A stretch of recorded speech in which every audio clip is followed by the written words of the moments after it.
Welcome to Make It Yourself Living, and for this video we're going to be talking about deodorant. Now I have a couple of minutes before I actually start throwing stuff into my little measuring cup here. I did start out by creating that baking soda deodorant that you see all over YouTube, but as I was using it, and it didn't take too long, a week, maybe two, I found my armpits began to burn. It seems I have sensitive armpits of all things. And I also noticed after continued use, because I thought, well, maybe this is just me getting used to the baking soda. But after continued use, I noticed that my lymph nodes in my armpits were starting to swell a little bit. It was obvious my body did not like this one bit. So I had to make a change. I substituted the baking soda for magnesium hydroxide. This neutralizes any kind of odor-causing bacteria, and it is very skin-friendly. It's very gentle. It's an odor fighter. It's not an antiperspirant because this deodorant, you will still sweat a little bit, but the thing is, you won't stink. And so we have magnesium hydroxide, and to add to that, of course, we have some arrowroot powder or cornstarch, whichever you prefer, and we use that because that helps to absorb moisture, stops that kind of clammy feeling or sticky feeling. Then we have coconut oil. You may not know this, but that's actually an antibacterial, and you want that in a deodorant. Now, since I am in Arizona, and I found that that earlier version was way too wet because as it got warm in my house, which it will, it's Arizona, it started to get a little on the wet side to apply. So I made a change here. I've included some shea butter. Shea butter has a little bit more firmness to it. So I've added shea butter with some other items. So let's go see. And we should be starting up. Now I'm doing this in a measuring cup because I just want to make it easier on both of us actually. I do have that, and you can see I'm putting shea butter in right now. And I'm putting in 2 ounces. I made this recipe and it gave me a full deodorant stick and a partial deodorant stick. Now my deodorant sticks are kind of big. So if you were to do this, it would probably give you 3 of them maybe. So that's 2 ounces of shea butter. Now you'll see me bring in some coconut oil and some beeswax, because I do use the beeswax to try to stiffen it up a little bit. Remember, Now when I get this done, my plan is just to put it in the microwave instead of doing it on the stove. However, if you're more comfortable doing it on the stove, do it on the stove. You don't have to do it in the microwave. When I went to the microwave, I believe I did it for a minute. Then I'd pull it out and take a look and saw that my beeswax still wasn't melted. Then I went putting it back in for a little bit longer. And of course, I'm wearing my silly pants. Gotta let your freak flag fly. And I believe I just tossed in some beeswax. I put in 2 tablespoons of beeswax. Now there are other kinds of wax if you don't like beeswax. Anything that will give your deodorant bar some stiffness or some hardness is what you need to put in. So if you don't like beeswax, use a different type of wax. After this, I believe I go for the coconut oil. You don't have to get anything special. You can get coconut oil from the grocery store. And for the coconut oil, I put in 1 ounce. So it's 2 ounces of the shea, partially because shea butter is so nice to your skin. 1 ounce of the coconut oil, because coconut oil, when it reaches a certain temperature, goes liquid. So if you have a lot in here, your deodorant bar is going to go liquid on you, and that could be a trouble. So here I'm only putting in 1 ounce. Now for any of these ingredients, you can just go on Amazon and get them. Some of them you can just get from your grocery store, cornstarch, arrowroot powder. I did buy the beeswax from Amazon and the shea butter, but the rest I believe I got at the grocery store. Now what you'll see me do is take this and put it in the microwave, but I'm not going to give you a picture of the microwave. I'm just going to go melt it for you. Don't try to melt it so hard that you're going to put french fries in it. Just melt it enough so everything melts. You don't want it so hot that if it gets on you, it's going to burn you. So melt it down. I believe I did a minute. I'd pull it out, mix it about. If it still looked like it wasn't quite there, I'd put it in for a little bit longer. Yeah, I did melt it down, but as you can see, looking across the top, it looks like some of the beeswax hasn't quite melted down. I believe what happens is I mix this around for a few moments and then I realize it's still not quite melted enough. So then I put it back in for another minute or 30 seconds. I don't remember which. Go to the lower number instead of trying to make it higher. Unless this was my second run, it may have been. Nope, I'm putting it in for one more quick blast to the microwave. Alright, here we go.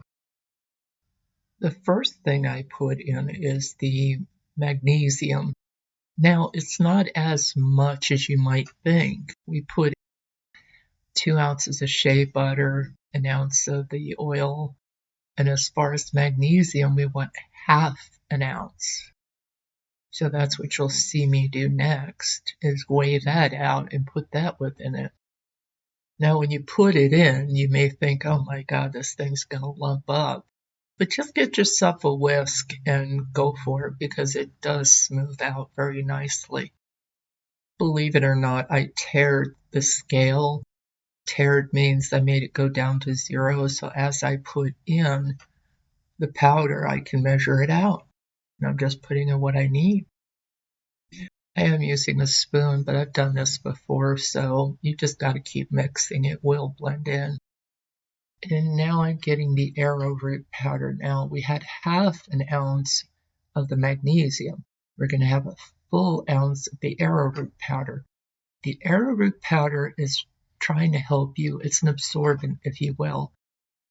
As far as absorbing any kind of sweating that you might do, it won't prevent sweating, but it will help. Now, I'm probably sharing too much information about myself, but I'm Eastern European ancestry and the type of person who cannot go without deodorant within a day or so, I'm not very pleasant to be around. So when I made this, I made a very conscious decision to have my nose up my armpit pretty much for a couple of days until I knew that this was working. And it does. Like I said, it won't stop you from feeling or perspiring. You'll feel a little wet every so often. But I have yet to smell any body odor, so it's working very well for me.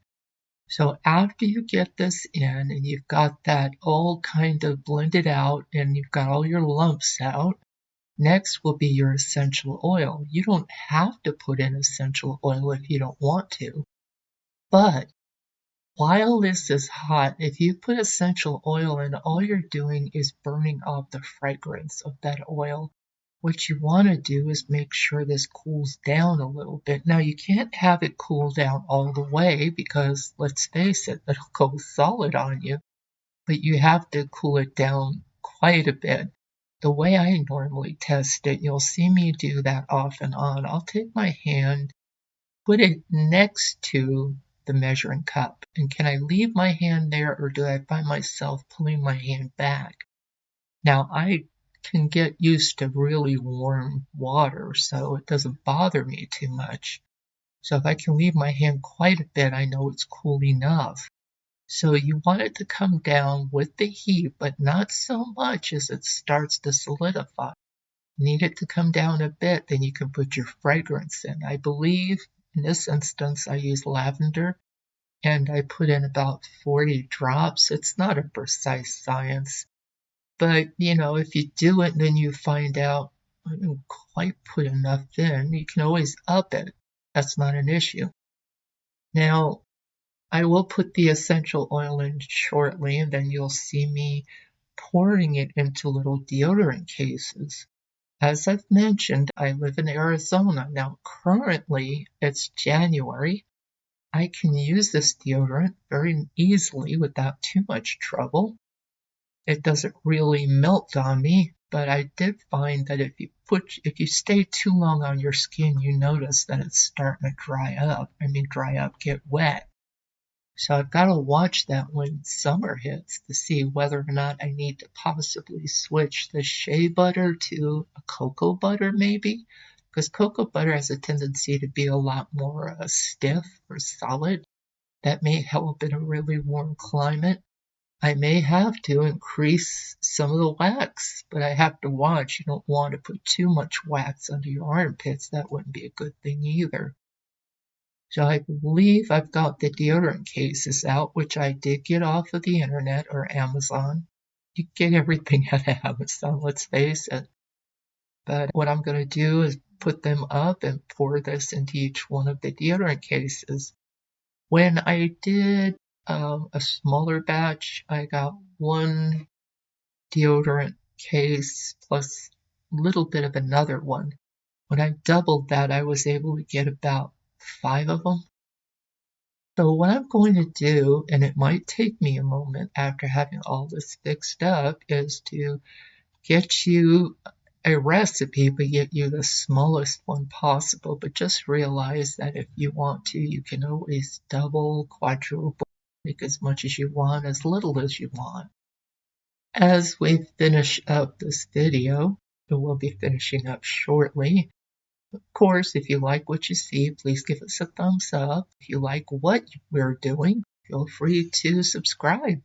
I hope to have much more available to everybody who wants to see what I do. And there goes the lavender. Like I said, I believe I put in 40 drops. Of course, if you find that too much, you can always back it off, or you can always ramp it up. So here I'm going to mix that in, and then you're going to see me pouring it into the actual deodorant containers.